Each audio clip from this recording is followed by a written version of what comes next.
All right, guys, welcome back. Normally I do most of my videos when I'm driving down the ranch, the introduction videos, but I'm here at my house today. It's December 26th, the day after Christmas. Heading down to the ranch tomorrow, and I wanted to do a quick video on how to score a deer. You hear me talking in the videos, oh, that deer scores 115 or 100 or 120 or 170. So I wanted to show you guys how to score a deer. And so here's actually a nice set of sheds I have that I found in one of my videos. If you guys remember, I had the double dog catchers. I'm just gonna score one side and show you how to do it. And then obviously you do that to the other side and you add them up. And first thing you do when you score, or when you're scoring a deer and you hear somebody talking about, like, oh, that's 6 3/4 or whatever, if they say 3/4, they don't know what they're talking about. It's always, whenever a professional scorer scores, they always score in eighths. So it's 6 4/8 or 6 6/8. All right. It's never quarters or halves or anything like that. The verbiage they use, so you can tell about their knowledge when it comes to scoring. So you get a horn, all right, and there's several measurements you're going to take here. This is called, for those of y'all that don't know, the brow tines are called G1s, and then there's G2s, G3s, all right. And if you have a 10-pointer, there would be a G4, or a 12-pointer, there'd be a G5.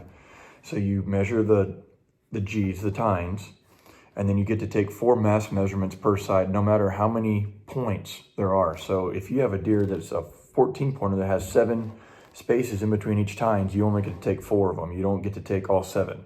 All right, so you get a total of 8 mass measurements per deer. So you'll take one between the G1 and the G2, between the base and the G1, and then between the G1 and the G2, then between the G2 and the G3, and then the beam, all right? And then what you do is you're gonna measure the beam. You're gonna start down here at the base, and we're measuring on the outside of the beam, all right? And then also when you measure the tines, you wanna measure on the outside. So I have a little tape measure here that I use. And so just for example, if I was gonna measure this tine right here, I would put my tape measure at the end, and I would stretch it down to where it comes flush with the base, and that's right at about 10 inches. All right. And a little trick that I like to do for the beams is I'll start down at the base and I'll work the tape like 3 or 4, 5 inches at a time, and then I'll be able to move the tape because the beam is turning.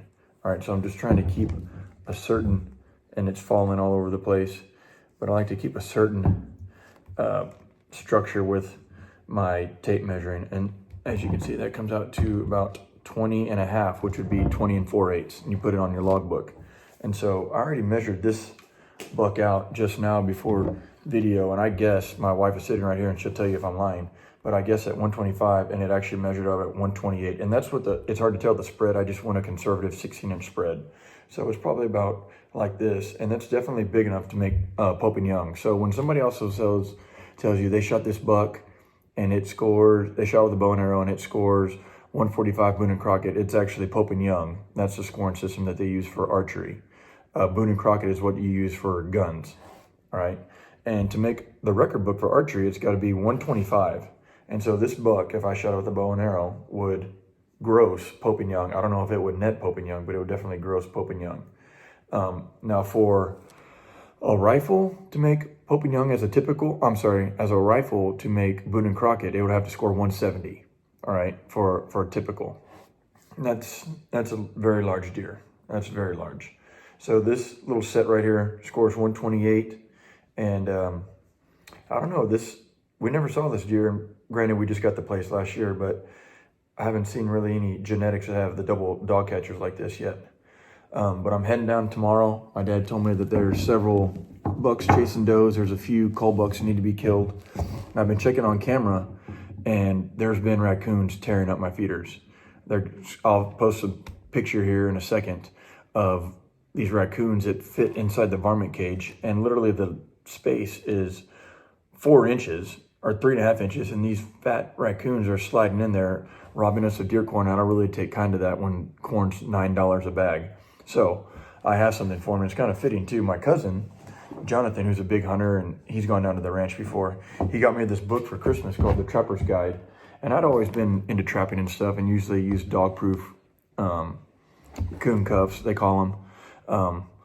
But with the videos and then this trapping book that my cousin got me, it got me thinking, I'm gonna go buy some more traps and I'm gonna start making dirt hole sets. And so starting tomorrow, when I get down to the ranch, I'm gonna make a few sets using the coon cuffs and also some dirt hole sets using these jaw traps here. Now this is a Duke jaw trap. It's a one, they have different sizes. This is a 1 3/4, which I believe would be about perfect for a raccoon. One of my buddies says that he likes to use number 2s, which you could also catch coyotes on and stuff. And I actually have a few videos on my phone that I'll post of one of my good buddies catching a bobcat at a place we used to hunt in Freer. And so you'll see me setting some traps tomorrow with the coon cuffs and also these Duke jaw traps here. So thanks again for watching. And my cousin Jonathan, who gave me this book, he's also a pretty big YouTuber himself. He's really big into gardening, and I'm gonna post his link, his video. His handle is called JB the SA Pepperman. I'm sorry, JB the SA Veggie Man. He changed it. He used to be into roll peppers and hot peppers and stuff. Now he does vegetables. He still does some peppers though. So I'm gonna put a link in my description below. Make sure to check him out. He has some pretty good content. And I will see you guys tomorrow, starting the season 1, episode 4 of The Outdoors with Sundown at the Rock Ranch. Thank you. All right, so you guys take a look at this picture. You can see those raccoons squeeze themselves in the varmint cage there with the hog in the background, wishing he could get in there. Look at this fat sucker. He's been gorging himself all night long on $9 a bag deer corn. And these two little pricks right here hanging on the feeder just trying to get in there. I got something for their ass coming up.